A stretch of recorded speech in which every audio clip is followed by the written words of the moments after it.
Good evening, visitors. Welcome to the Australian War Memorial's last post ceremony. My name is Craig Burrell, and joining us today from the Royal Australian Air Force is Wing Commander Michael Warby. We warmly welcome the family of Private Arthur Lawrence Turner, whose story will be told shortly. We welcome the veterans who have served, those that are still serving, and the families that support them. We acknowledge the members of RSL and Services Clubs Association, RSL Victoria and RSL Queensland, who are watching the broadcast of this ceremony around Australia. This evening, wreaths will be laid by family and visitors at the base of the Pool of Reflection. Please stand and join in singing the National Anthem.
Please sit if you wish to do so. The Australian War Memorial was the vision of Charles Bean, Australia's First World War official historian. Bean landed with the Australian troops on Gallipoli and stayed with them at the front through to the end of the war. The idea of this national memorial and museum came to him at Pozières, France, in the depths of the bloody fighting of 1916. Bean's idea was that this would be a place where families and friends could mourn their loved ones buried in faraway places. It would also be a place that could help all Australians understand what these men and women had endured and what they had done for us. Bean's vision, to which we remain true, is best expressed as inscribed in the entrance to the memorial's galleries. Here is their spirit, in the heart of the land they loved, and here we guard the record which they themselves made. Tonight, we will read the story behind just one of those on the Roll of Honour, which lists the names of more than 102,000 men and women who have given their lives for us in war and other operations over more than a century. But first, we present a lament, Flowers of the Forest. Wreaths or floral tributes will now be laid at the base of the Pool of Reflection.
Today we pay tribute to Private Arthur Lawrence Turner.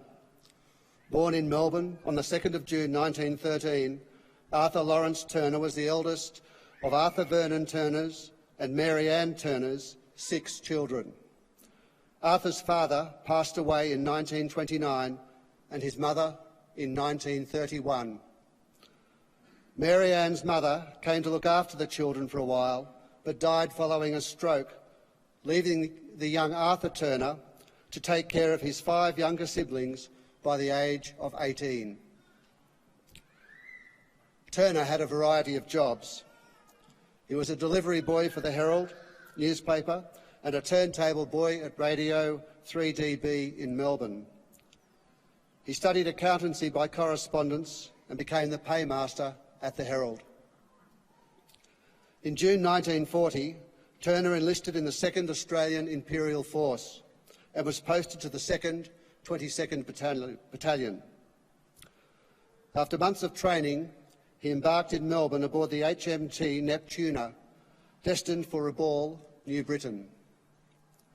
There he joined other members of the 2nd 22nd Battalion who had begun arriving. They would later be joined by a detachment of the New Guinea Volunteer Rifles, gun crews and batteries, and a detachment of the 2nd 10th Field Ambulance. Their job was to protect the airfield surrounding Rabaul. Known as Lark Force, this small force was ill-equipped to match the strength of the Japanese invasion force, which they came to face on the 23rd of January 1942. Following days of aerial bombardment which had destroyed or led to the withdrawal of the handful of Royal Australian Air Force aircraft in New Britain, Japanese troops began landing in the early hours of the 23rd of January. The Australian force of approximately 1,300 faced an invasion force of over 5,300. The Australian defenders put up what resistance they could, but with no air support, they were forced to withdraw. Some 28 Australian soldiers died in the fighting that day. Of the survivors, 400 managed to escape New Britain and return to Australia. Those who remained, including 300 Australian civilians, were rounded up and interned as prisoners of war. A grisly fate awaited those captured on New Britain after the fall of Rabaul. Shortly after their surrender, a group of 160 were massacred at the Toll Plantation on the 4th of February 1942. It is believed that Private Arthur Turner was killed during this massacre. His name is commemorated on the Rabaul Memorial at the British and Commonwealth War Cemetery in Rabaul, Papua New Guinea, which lists the name of more than 1,200 Australians who were killed in New Britain and New Ireland during the Second World War and who have no known grave.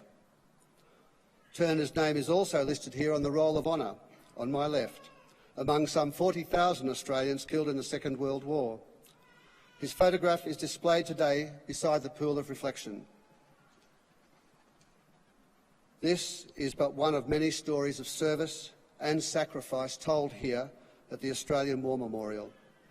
We now remember Private Arthur Lawrence Turner, who gave his life for us, for our freedoms, and in the hope of a better world.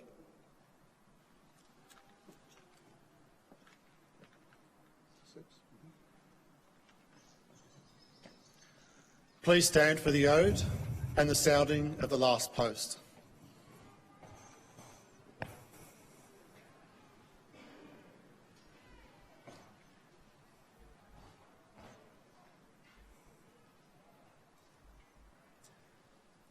They shall grow not old, as we that are left grow old. Age shall not weary them, nor the years condemn. At the going down of the sun, and in the morning, we will remember them.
lest we forget. Lest we forget.